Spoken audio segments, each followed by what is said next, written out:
Nvidia stock plunges from White House surprise announcement.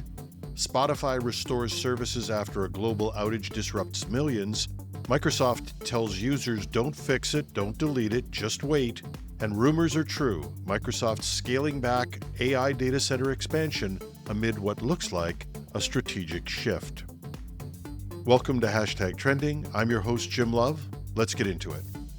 Nvidia shares slid nearly 7% Wednesday after the company revealed it would take a $5.5 billion charge in the first quarter due to unexpected new U.S. export restrictions on its H20A1 chips built for the Chinese market.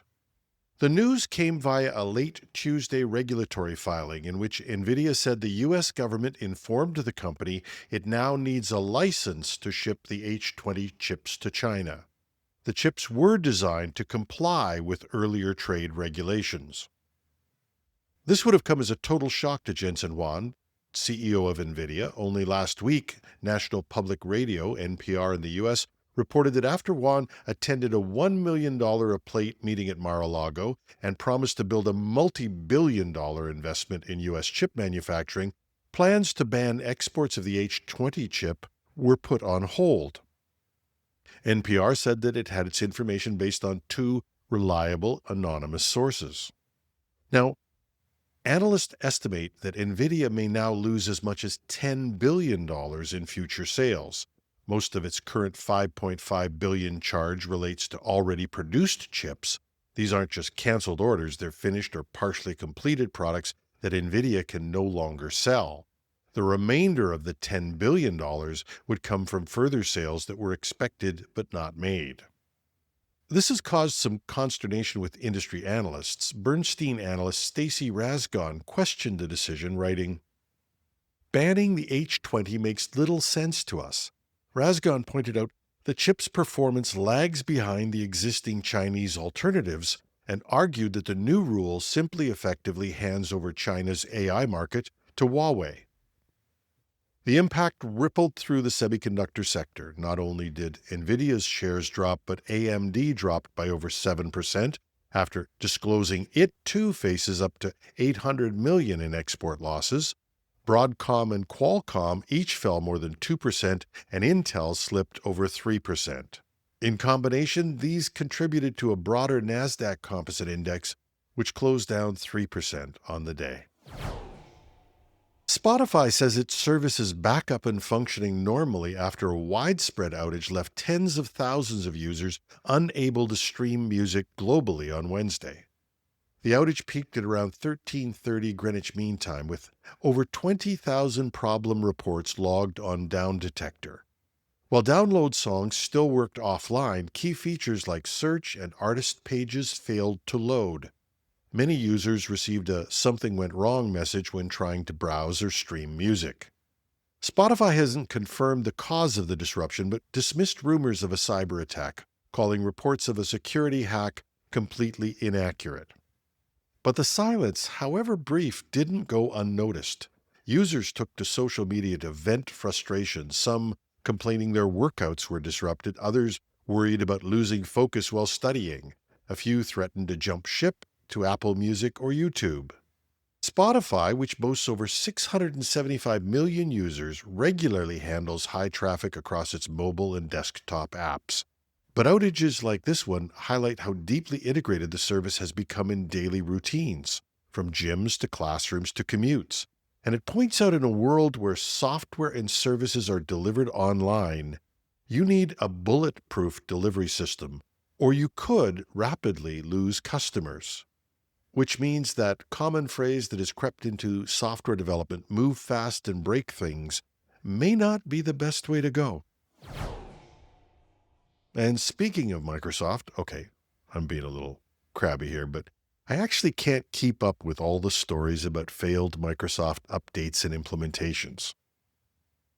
April's Windows updates have left users frustrated and confused, with Microsoft repeatedly urging them to do, often, absolutely nothing. Between mysterious folders, misleading error messages, and even blue screens of death, the company is once again under fire for updates that seem to create as many problems as they solve. The first wave of confusion came with the sudden appearance of an empty inetpub folder on user machines after the April update. While it seemed harmless or even removable, Microsoft eventually warned not to delete it. The folder, it turns out, although there's no warning of it in the name, is tied to a crucial security fix for a vulnerability that could let attackers tamper with system files. Then came the WinRe mess, a failed-looking update on many machines, but Microsoft now says the update usually works just fine after a reboot. The error? Harmless. The solution? Ignore it.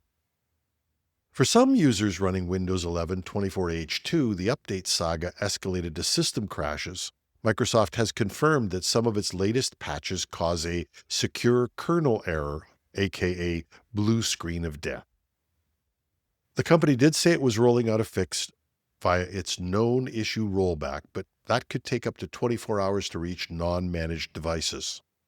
In the meantime, users are left hoping another restart might help.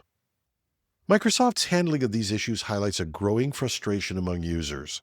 Updates that should improve security and stability are too often disruptive.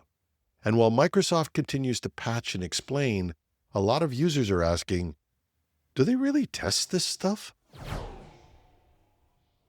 And finally, another Microsoft story. The company has reportedly withdrawn from 2 significant data center leasing agreements in the US and Europe, reportedly to avoid supporting additional OpenAI training workloads. This move aligns with a broader strategy to recalibrate its AI infrastructure investments. The decision will affect approximately 2 gigawatts of planned AI cloud capacity, and gigawatts are how data center capacity is expressed. Analysts suggest that Microsoft's choice reflects a shift in focus from providing large-scale AI model training to more efficient AI inference operations, which are less resource-intensive and offer quicker returns on investment. Microsoft maintains it's committed to AI development with plans to invest $80 billion in AI infrastructure during the 2025 fiscal year, but the company is emphasizing a strategic pacing of these infrastructure projects to align with the evolving market demands, which might be its way of not leaving its association with OpenAI, but at least keeping its options open. And Microsoft, while they say they are still supporting OpenAI, are also hosting more efficient models like DeepSeek and reportedly developing their own AI models and services, which leaves OpenAI to have to expand its own infrastructure independently. And they are reportedly hiring for over 20 data center-related positions while pursuing a $500 billion Stargate initiative in collaboration with Oracle and funded by SoftBank to provide more capacity independent of Microsoft. And while Microsoft appears to be backing off a little, Google and Meta are seizing opportunities to increase their capacity, picking up on some of the space that Microsoft isn't taking, or independently intensifying their own growth in infrastructure. And that's our show for today.